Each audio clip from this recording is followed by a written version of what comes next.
Aloha, ladies and gentlemen, and welcome back to the 19th hole. We're live. It's right there. See? Live. And we are taking over the 19th hole on In Between Media for the Sony Open on Oahu in Honolulu, Hawaii. It's going to be perfect weather with a little wind, but it's the trade winds. We expect that from Hawaii, especially on Oahu. We're going to cover the Sony Open. Got a special guest host this week. We're going to reveal that right after the jump here.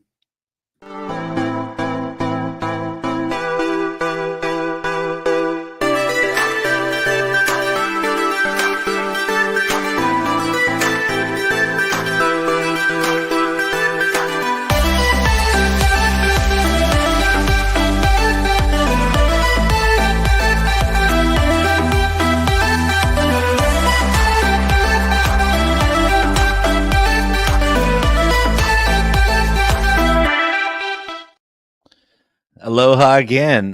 This is the 19th hole. 2025 is upon us. The regular season began in earnest last week with the Sentry. That was a limited field event, so I did a little flight edition for that one. We're back in business this year. The full field Sony Open at Waiʻalae Country Club on Oahu. And Connor Coughlin is on assignment. He'll be back soon, probably next week. And filling in for him, the much better looking Jake Parry. At Parry_FF if you're following on the socials. Did I say that right? Is it Jacob Parry? Is it Jake Parry? Is what? Jacob Parry. Jacob Parry. Yeah. Yes, you did get it right. All my friends, when they see it for the first time, especially like if I meet them, or it's like our first time golfing, they're like, "I'm going to call you Parry today because you're just getting pars every hole." So Jacob Parry. Par is always a good score, unless you were at Kapalua last week. Yeah, in that case, I think Max Homa put it best. 2025 is here, and 67s aren't good anymore. They're not, and I was unfortunately on the side where I bet the river on Colin Morikawa, and he set the tournament record. Unfortunately, his tournament record wasn't good enough because Hideki Matsuyama beat it by 4 shots and was unbelievable. Yeah, there's your banner. He ran away with the Sentry.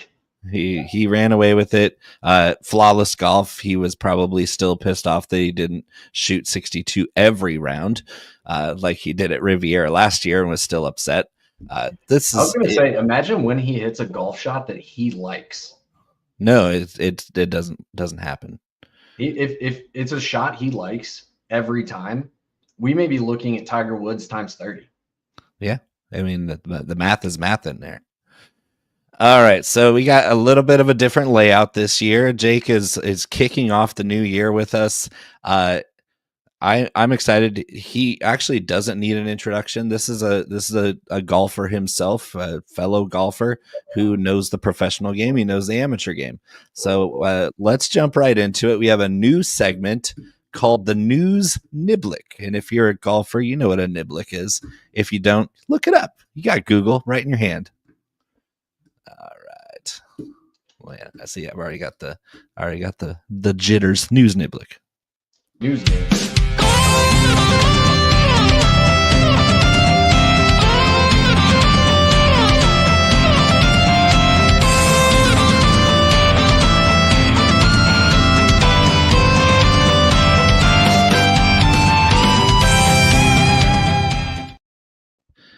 Well, in the news is obviously Hideki Matsuyama. A little bit of a teaser there. He ran away with the Sentry.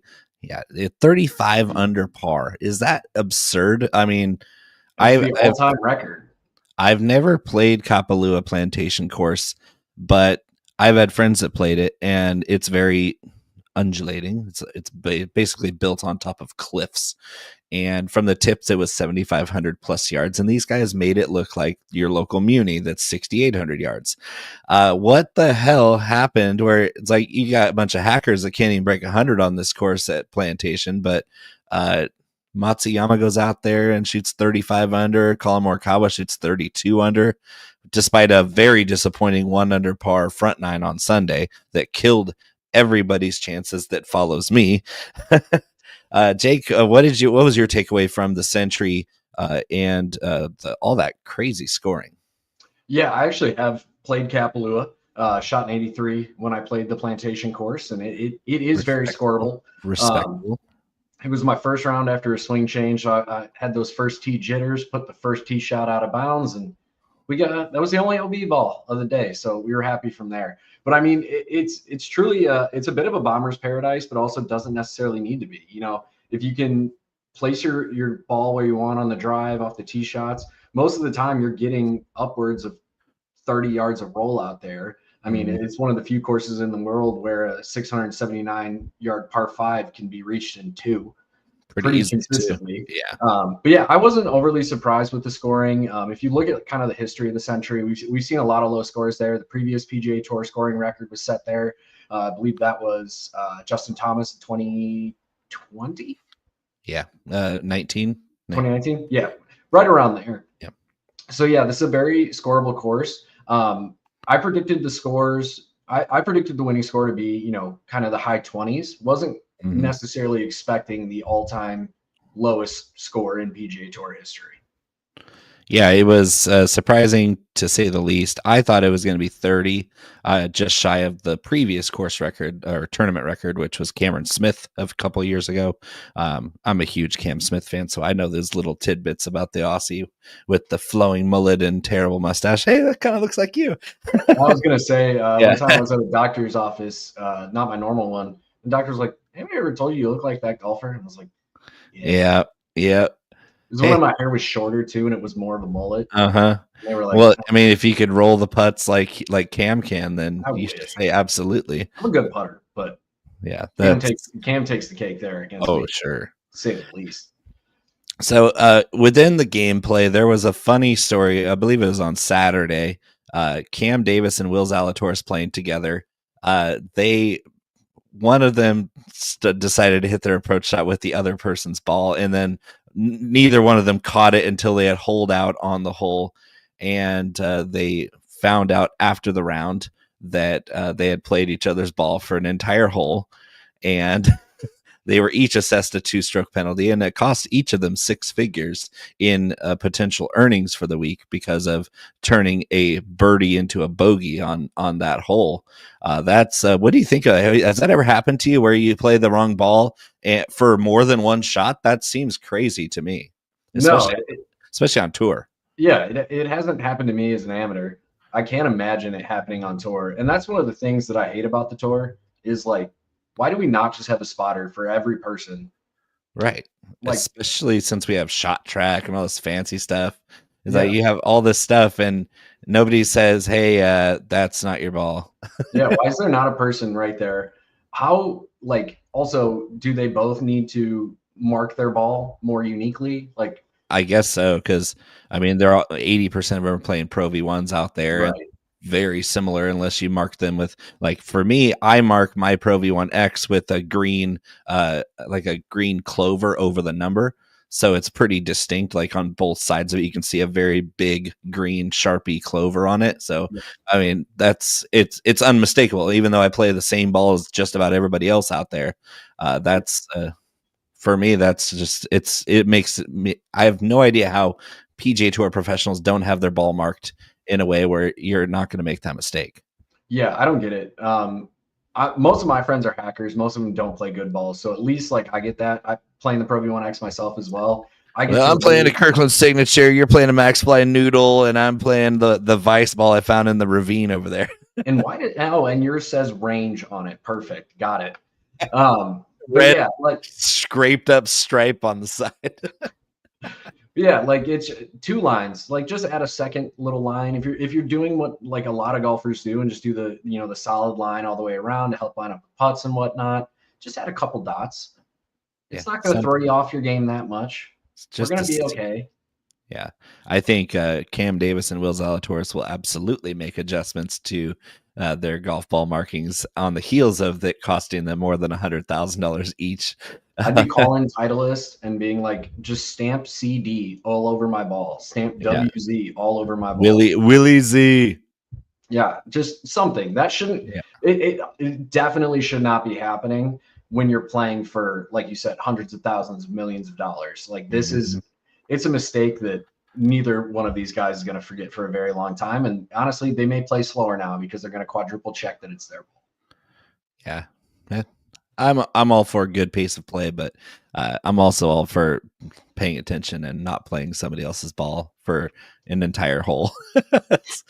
it's insane. One shot I can understand. The entire especially approach shot where they were playing. It was a blind tee shot, so neither one of them knew which one was their ball on the surface. But if you know it's a blind tee shot and you're both in that same collection area, wouldn't you think you would extra check it? Yeah, maybe just ask them, like, hey, are you sure that's yours? Right. Because I don't know. Because they both did it wrong. Neither one of them noticed. Yeah, it's not like one noticed and called the other out. Like both of them get assessed the same penalty. It's just oh my god. They almost got DQ'd if they teed off of the next hole with the wrong balls. They would have been DQ'd. Golf ball stories on tour never cease to amaze me. Like when you hear about like Tiger down to his last ball. Yeah. How do you do that? The tour trucks are there.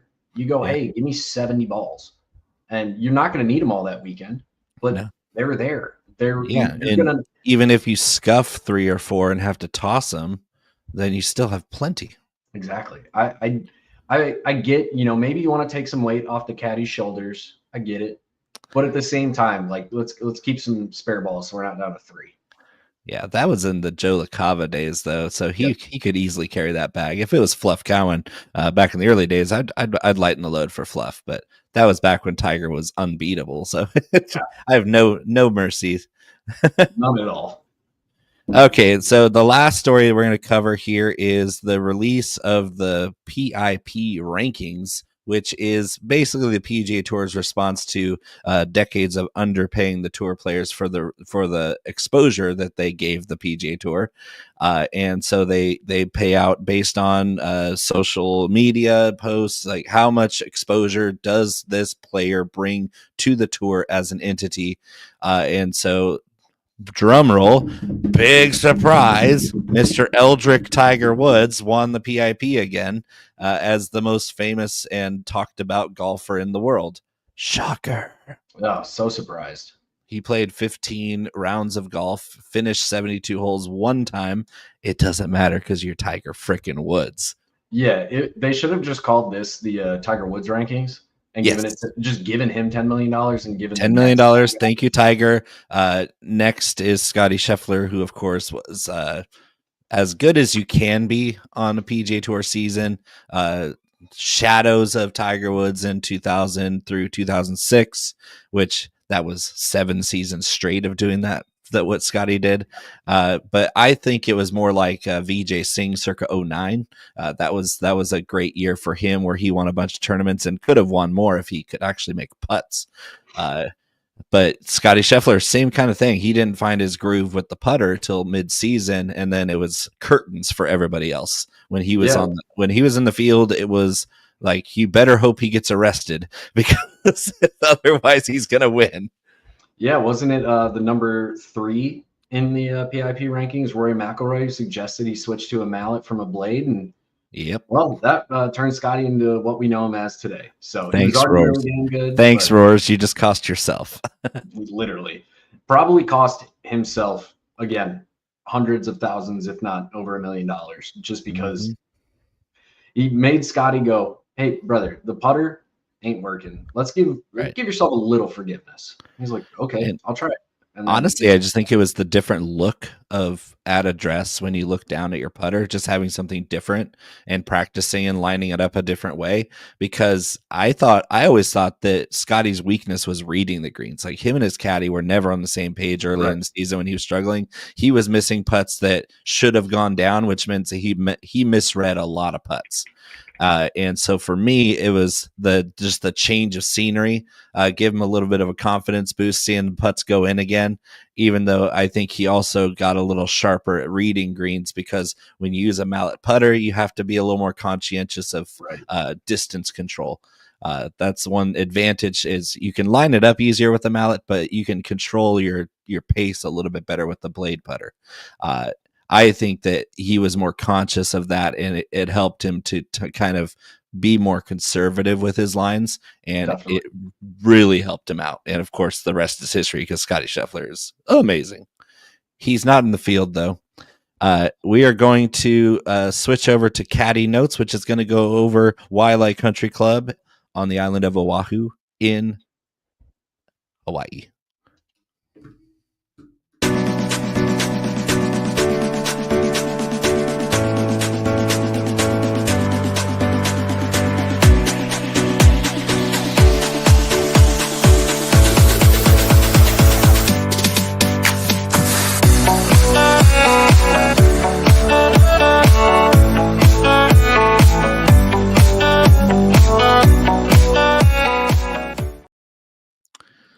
This is Caddie Notes, and I'm going to let Jake take this one because he's just chomping at the bit to go over Waialae Country Club, a relic on the PGA Tour. Yeah, a relic, and it's one of the few courses that most of us feel like, hey, maybe we could actually score here. Hey, yeah, I did back on Nintendo 64. Waialae Country Club Golf design. It was a game designed by Nintendo to play. You played one golfer at Waialae Country Club. I played that game for days on end. So you know everything. I scored on this course back when it was par 72 and all the kids were cool. All right. Well, if you and I ever end up in Honolulu together, I'm asking you for all the tips. But yes, so Waialae Country Club located in Honolulu, Hawaii, playing as a par 70 this year. Yardage, it's currently playing about 7,044 yards, so just over the 7,000 mark. One of the shorter courses we will see on tour this year. And we get lovely Bermuda grass fairways and greens out here. So, pretty consistent to what we saw in Kapalua, except for the fact that it's much, much shorter and plays as a par 70 as opposed to being the only par 73 on tour. Yeah, and it's, I would say, like strategy-wise, the polar opposite of Kapalua. Very much. And but it also rewards ball striking maybe from different approach buckets. So what are you kind of looking for? The weather report looks windy, but otherwise pretty normal.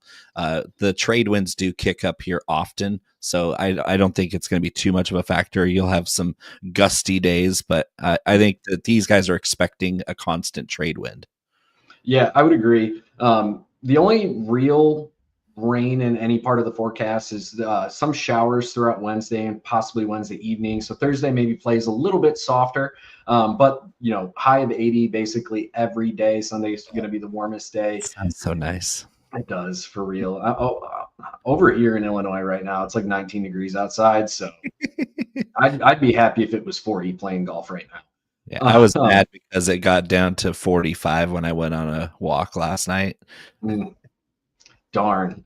It was windy and chilly. Okay, I had to put on a light jacket. 45 would be basically I'd be outside in shorts right now. Yeah. It's a very different environment for us Illinois people. But like you mentioned with the winds, looking 15 to 20 miles an hour on average most days, gusting up to, 25, as high as 30 Saturday and Sunday. So really, again, something that the people who play here are going to be familiar with. Everybody playing there is going to be prepared for this. So really shouldn't be too surprising, really shouldn't affect scoring all that much here. Yeah, and defending champion is the late Grayson Murray. Rest in peace, Grayson. Your win last year was magical, even though nobody saw it coming. We're upwards of 400-1 odds for Grayson Murray. So unless you're a deep shot, like I'm taking $1 shots on a bunch of rando golfers down deep in the field, you weren't betting on Grayson Murray last year, but you were definitely rooting for him on Sunday when he was in that playoff with Keegan. It was a spectacular finish, and the dude was throwing darts out there, and that's what you have to do on this golf course. Off the tee, narrow openings. It kind of has a little bit of a off the tee feel of a Pete Dye track, where you get a little overhanging trees, a lot of dog legs that kind of tell you where to go on the golf course. Yep. It's not going to be as tricky as a Pete Dye course, but you got to find the fairway. And then these greens are a lot smaller than Kapalua, and you're going to be hitting a lot of short irons. Most, I'd think 64% of the approach shots will be between 125 and 175, which means you're going to be seeing a lot of wedges, a lot of short irons, and whoever can stick it the closest with those clubs on approach will most likely take this thing home. You're looking for a guy who's red hot ball striking, and this field is full of those guys. This is going to be an epic first full field event on the PGA Tour. Jake, I just want to finish this segment by asking you, where do you think the final score is going to be, where the cut line might be, and who you might be looking to be a surprise? Yeah, so looking at the kind of the history there, when weather is not a major factor, which we're not expecting it to be this weekend, we're typically seeing between 17 and 23 under par, kind of as the winning number there. Given that this field is a little bit stronger than fields past, even without Scotty being there. Way to stab yourself in the hand, buddy. Good job on that one. Hey, took one for the Christmas team. You got to do what you got to do, I guess. But with it being a little bit of a stronger field, I actually think we see that 23 number push up a little bit. I'm expecting that winning number to be right around 25 under. All right. When it comes to the cut, it's typically not too far off of par based off of the last couple of years that I looked at there. Again, with I think it being a little bit of a higher scoring field this time around, I'm going to say it's probably right around -3. Yeah, I was seeing a 2 or 3 under par as well. I think with the wind up a little bit more than usual, I think I'll keep it at 22 or 23 under as the winning score, and that's pretty much in the same range. But yeah, I didn't hear the full story of how Scotty cut his hand on Christmas Day, but apparently he stabbed himself with a glass of some kind.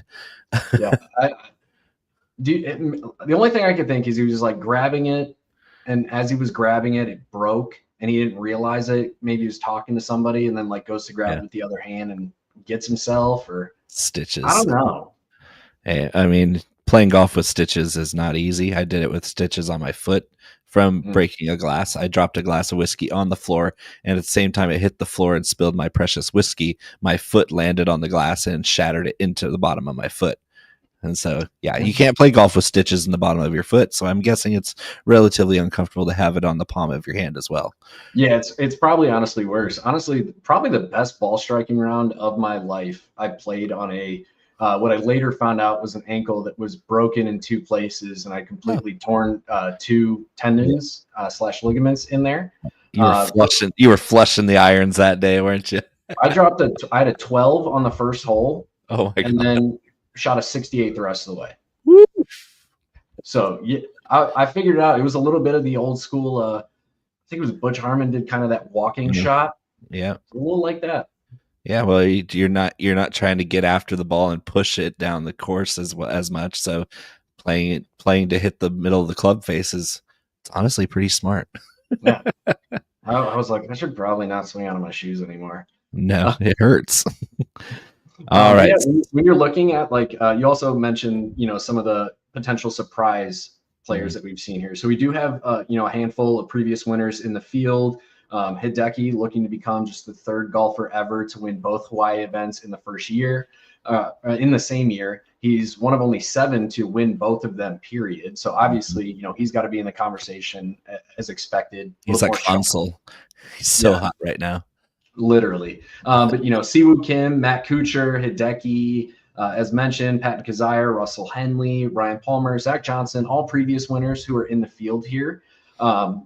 I got a couple sneaky guys. I'll definitely, mention them a little bit later, but with as predictive as this course history is, the only course more predictive than this course, than Waialae, is Augusta in terms of previous success on the course translating. So if they've had success there previously, it's a really strong chance that they'll have success there again. So there's some sneaky names. Yeah, there are. And we're going to get right into them. We're going to bet on some golf. What do you say, Jake? You want to bet on some golf? Let's bet on some golf. All right, let's hit the Club Twirls drop. It's a new drop, so you might be interested to see what the drop consists of here.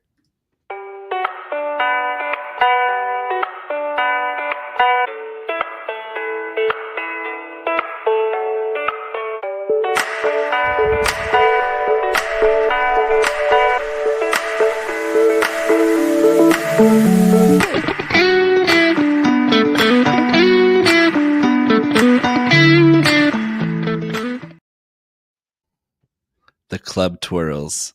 We're betting on golf. As you can see me on the right, flipping the club twirl at Lake Tahoe Golf Club. Beautiful track.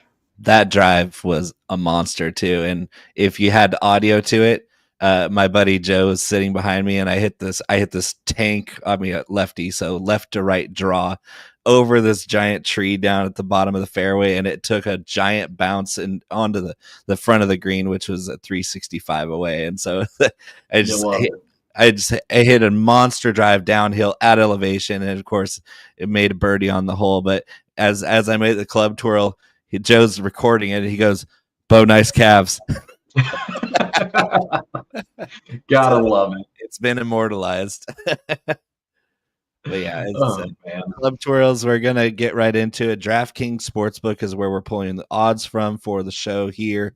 So we're not sponsored. DraftKings, hit us up. You know, we're pretty cool. We're good looking and charming, and we win people money. DraftKings Sportsbook, starting off, big surprise with the favorite here being Hideki Matsuyama at plus 900. Seeing him around 8 to 10 to 1 pretty consistently across the board.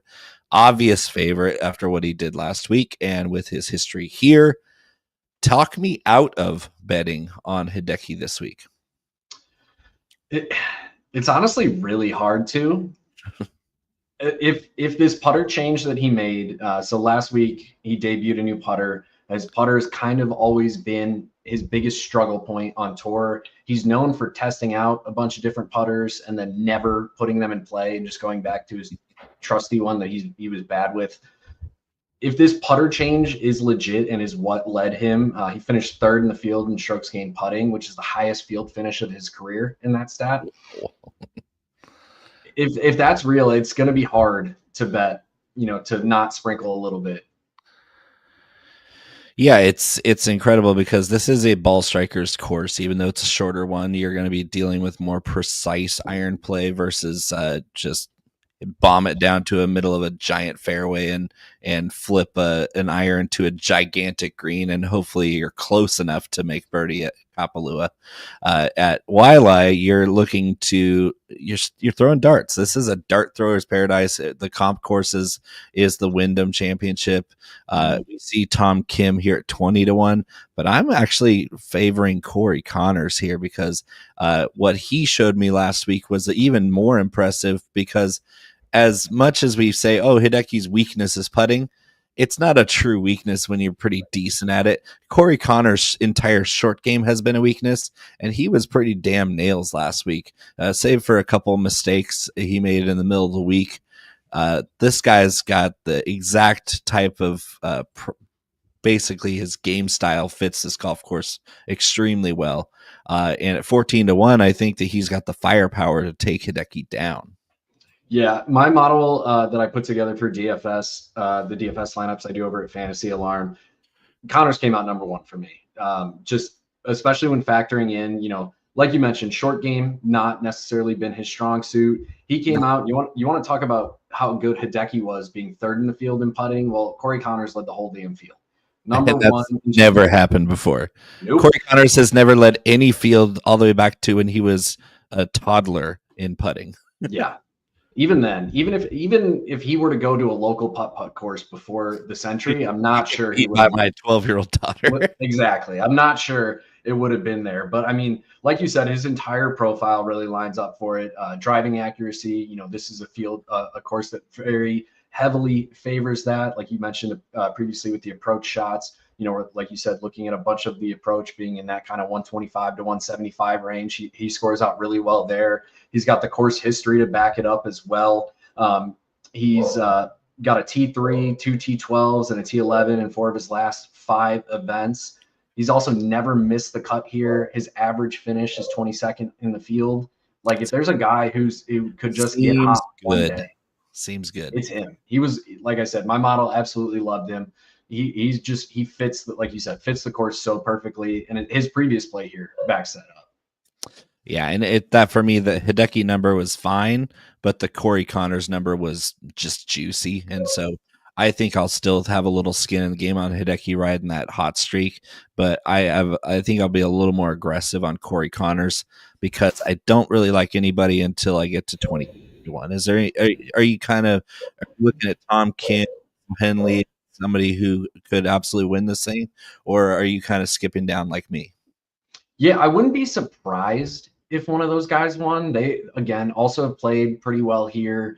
You know, their game fits the course well. I just don't know if they can reach that kind of ceiling that we saw out of Hideki last week, we saw out of Connors. You know, 7th in the field in driving accuracy, 1st in the field in putting. Like, that's kind of your, if you can do those two things here, and I'm just not sure anyone until we start to get farther down and the values get a little bit better. I'm just not super confident, like you said, in anybody until we start to get a little bit lower. One guy who is giving me a lot of confidence the last 6 months or so because he's figured out ball striking to go with his hot putter or just amazing in general putter is NorCal's own Maverick McNeely. This dude, notoriously a fantastic short game, notoriously a good short iron player, but the rest of his ball striking profile has been awful until he had a little coaching change at the end of last year. And wouldn't you know, the dude's playing out of his mind right now. So I think 25-1 is getting a little short for Mav McNeely because I got him at 28-1 the other day. But 25-1 is about where I would cut off liking Maverick McNeely, but I have my eye on him both as a bet and as a DFS asset. Yeah, he's a staple in the lineups I've already put in for this week in DFS. Like, again, you know, one of those guys who has kind of always shown glimpses of the tools, but never really put them together. He's starting to get really close to being that complete golfer that he needs to be to win consistently. Mm-hmm. He's a guy if I'm betting on anybody else, he's probably the scariest guy to see get hot. Yeah, is. If he can find the fairway off the tee, which has been a struggle for him over the years, this dude's got everything else going for him. Yeah, he's interesting. One guy I like a little bit farther down. He hasn't won on tour yet. But man, this kid, Luke Clanton, is just coming on tour. See, I'm going to interrupt you right now because this is getting ridiculous. Like, this show is about conversations where Connor and I hardly ever agree on stuff. And when we do, it's usually like, you must play this because it's going to go bonkers. Like, every time we agree on somebody, that person wins. But most of the time we're like vehemently disagreeing. But so far you're checking all the boxes with me agreeing with you because I am going full send on Luke Clanton. So complete your elaboration here because I know I'm going to like what I hear. Yeah, I mean, first off, if you don't know the story of Luke Clanton, if you're listening to this and you're not familiar with it, like, the family knew this kid was special. His sisters were going to different schools where they were, like, literally one of his sisters didn't go to her dream school so she could take a bigger scholarship at another school so the family could support Luke's golf career because they knew he was that special this young. Top amateur in the world. Prodigy. Quite literally the closest thing to a prodigy we've seen in a while. I think more prodigious. Yes. More prodigious than even, you know, Tom Kim, who's only a year older than him, right. And feels like he's way older than him. But I mean, he debuted at the U.S. Open, T41 in your first professional event that you play. The nastiest, toughest track that you're ever going to play. Literally. Finished top 10 in 4 of his 8 events, multiple runner-up finishes, only misses 1 cut in his career. He didn't play enough rounds to qualify for the statistics leaderboard put together by the PGA Tour. But based off of the stats that he did record, 2nd in total strokes gained, 1st in birdie or better percentage, 6th in strokes gained tee to green, 3rd in strokes gained on approach. Like, the dude just knows how to play golf. He is a damn good golfer. And he's so good. The fact that he is staying in college to finish his degree, like, he's in this event on an exemption. He's not. Yeah. He's not a professional golfer as of yet, but it would be zero surprise for me to see him put it together. If the driver can stay, he does play a very aggressive power fade. Yes. Some would just call it a true slice, but the dude knows how to control it. He knows how to work it. He has every ball, every shot in the bag. If he can just put it all together, his putter is one of the more impressive things of his game, because a lot of the times when we see guys come in this young, the putter is what takes the longest to figure out. For him, not him. Yeah. So I'm fully in on Luke Clanton. He's like my top. He was one of my top DFS plays. He's one of my top bets that I'm making throughout the various platforms. I'm all in. Yeah, and that's scary because yesterday when I bet on him at 40-1, he's already down to 30-1 because he's getting a lot of steam on the betting markets. A lot of money's flowing in on him. That's deserved. That's earned already. This kid's in his early 20s. Hasn't even figured out how to get out of college, but I guess the NIL money is pretty good because times are different now. You don't have to be a professional golfer. If you're good enough to be on tour, you're making enough money in endorsements right now that it's fine. Yeah. Like he's not earning no money. Even though he's not getting purse money, this dude is well compensated for showing up to these events and wearing a Titleist patch. And you said something that is interesting about Clanton, and it was about his shot shape, the aggressive power fade. I think his entire game is aggressive, and that's what I love about him is that he fits that quintessential young professional. I'm going all in on every shot. Yeah. Well, guess what? There's no place on Waiʻalae that's going to penalize when he gets a little astray. His par is not a bad score here. It's a bad score last week. It's an okay score here. You want to make a lot of birdies. He's got the firepower to do that. And even if he gets a little squirrely, it's not going to kill him. He's not going to make a bunch of double bogeys at Waiʻalae Country Club because you're still going to be in position to save par and move on. This is not the course where I'm putting the brakes on a kid like Luke Clanton. Yeah, I hate to make the comparison just because it's unfair to whoever we make the comparison to, but it's shades of young Tiger. Truly just believes that he can make any shot. Every shot. And 95% of the time he can. Mm-hmm. So that's one line that's moving quickly. So I don't know. How short would you go for Clanton if his line kept moving? I'd probably get all the way to... I'd probably be comfortable with him even up to kind of where Matt McNeely is, kind of around that 25. Yeah, I was thinking 22 to 25. So that's we got to quit agreeing so much. This is getting ridiculous. All right, name somebody else you like, and I'll just pretend to hate him. I actually go down pretty far to another young gun that is the best kept secret on the PGA Tour, but you might have somebody in between. My next one is Michael Thorbjornsen at 65-1. I do have someone in between, believe it or not. I don't love Thorbjornsen. Well, I'm less familiar. I knew we weren't going to agree on everybody. I'm less familiar with his game, but yeah, my in between, I only go down to 40-1.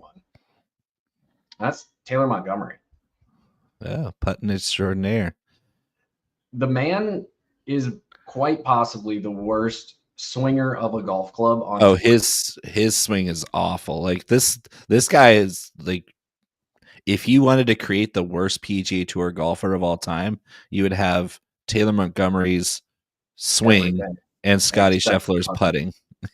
Yeah, it's crazy. But again, going back to the course history here, the man plays this course well. We're talking about multiple top 12 finishes in both of his starts there.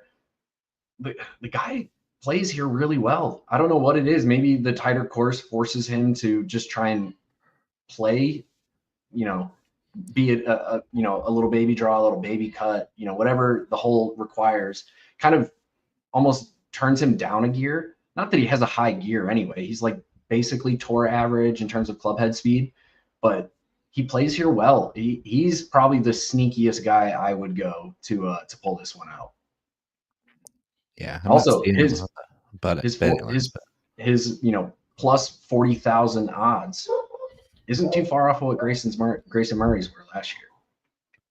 Yeah, that's. I'm not saying it's the sweet spot, but it's pretty sweet. So I am a little more familiar with Michael Thorbjornsen's game, being he's a Stanford guy, and the dude is absolutely nails with short irons. That's what his calling card is, just a precise short iron player and a streaky putter. Like this guy will go completely bananas with the putter, and then he'll go like 3 straight weeks where he can't make anything. Yeah. But I think, good short iron part. yeah, as a ball striker, he's really solid off the tee when he doesn't have to hit driver. He's not a long hitter. So this golf course kind of just sets up for him to play target golf, and that's the strength of his game. And I think that he does have the firepower making birdies if he's on. That's kind of baked into the 65-1 line. Yeah. And my other one is at 120-1.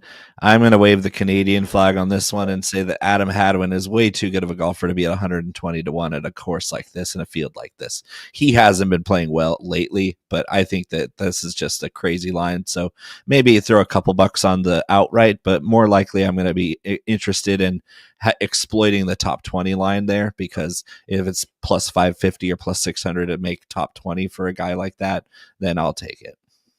Yeah, that's a disrespectful line right there. It's Adam Hadwin. This guy's won before. Welcome to the betting markets. Yeah, and Hadwin's a great putter too. So kind of in that same mold as Montgomery, where maybe off the tee he's been really bad lately, but it's, for me, it's just, it seems like we have a guy that's due. Yeah, and that's the thing with these guys on tour, like guys who've shown it before. It just takes one feel and they're back. Mm-hmm. Yeah, they practice a lot. It's kind of their job. Yep. All right. Who do you think is going to win this thing? Pick anybody in the field. And I want to hear it. I want to say, who is your lock? My lock. Man, it's really hard to not just go with Corey Connors, because I truly do think he's going to win it all. But for the sake of just sticking with my Luke Clanton love, I'll go with him. I think Clanton's winning this one. I think he's getting his first tour win, and I think he does turn pro after it. Probably, yeah. That'd be quite poetic, wouldn't it? Do the Nick Dunlap route, where win as an amateur, then to turn pro, then win as a pro in the same season. If any, I mean, prime candidate to do it. I mean, like we talked about, the kid is so damn good. Yep. We have kind of a vendetta against Corey Connors on this show, because every time we do bet him, he completely obliterates and misses the cut by 10 shots. But I feel like Corey Connors has the best chance to win here. I'm going to bet him aggressively, but I'm also going to throw a lot on Clanton to piggyback but I think Mav McNeely is absolutely all the chops right now, going as hot as he is right now. That's the one I'm really paying attention to, at 28 or 25-1, wherever you find him. Mav McNeely is he's my guy this week. Shout out NorCal. We're back. 2025 is back. I'm shouting out NorCal every chance I get. I was going to say we didn't get a single KK reference. I know, but 35-1 for him with the way he's playing is just terrible. That's a terrible line. And so if he was 50-1, I'd be all over it. But 35-1 for a guy that just needs to find himself again. That's who's making these? Who's betting Kurt Kitayama down to 35-1 right now?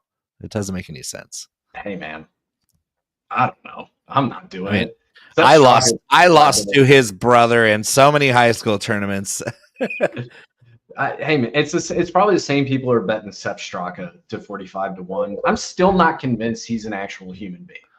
No, either I swear every time I look, I'm busy. I'm not checking the leaderboards. I'm also doing it for my mental health, to not get too wrapped up in my my lineups and bets and whatnot. But I look and Sepp Straka is either in first or last. There's nothing else. I never see him on the cut. Yeah, the only time I've actually paid attention to Sepp Straka was at the Honda Open when Shane Lowry got caught up in the rainstorm and completely imploded, and Straka went completely nuclear on the back nine and caught him. That was the only time I actually was like, wow, Sepp Straka's a player. And the rest of the time you're like, meh. Yeah, I'm like, this guy kind of sucks. He does. But again, when you're at this level, it takes 1-2 days of getting hot, and all of a sudden. Oh my God. Yeah, and that's one thing we talk about a lot on the show, is just how gigantic the canyon is between your club pro and these guys. Yeah. We're talking scratch golfers can't even hold a candle to anybody who's ever played in any single PGA Tour event. Yeah, no. Literally no. Just no shot. No. Actually, I'll push back on that. If you count the Pebble Beach Pro-Am. Yeah. I can touch a few of those guys. Yeah. A few. I can beat Tony Romo. I believe in myself. Tony Romo? Yeah. Back when Tony was trying to make the tour, he was rolling pretty good, but yeah, he's got the broadcaster back now. Sitting too much. Yep. All right. Your dog says it's time to wrap it up. So Jake, you're invited back on the show anytime you want. Hey brother, I'll be on here anytime you guys will have me. Yeah. Connor will be back next week. Up on Connor. Apparently. Oh yes, absolutely. He's not the most sensitive guy, so we can really let him have it. Perfect. Yes. I'll cry. I will cry. Don't be mean to me. I just got to find little tidbits to get you on. But I know you're a good cook and you're a golfer, so I mean, you're cool in my book. I do what I can. All right, let's hit the outro. This has been the 19th hole on In Between Media. Like this video, subscribe to the whole damn channel. Follow Jake. Follow me if you want to. I don't care. Join us next week. We're going to go to the West Coast swing, Pacific Coast. We're going to the Amex in La Quinta. That's in the desert, guys. The only time you want to go to the desert is in the winter. It's true. I went to Arizona in the summer one time, and I regretted it. Yeah, bad. All right. Have a good night, everybody.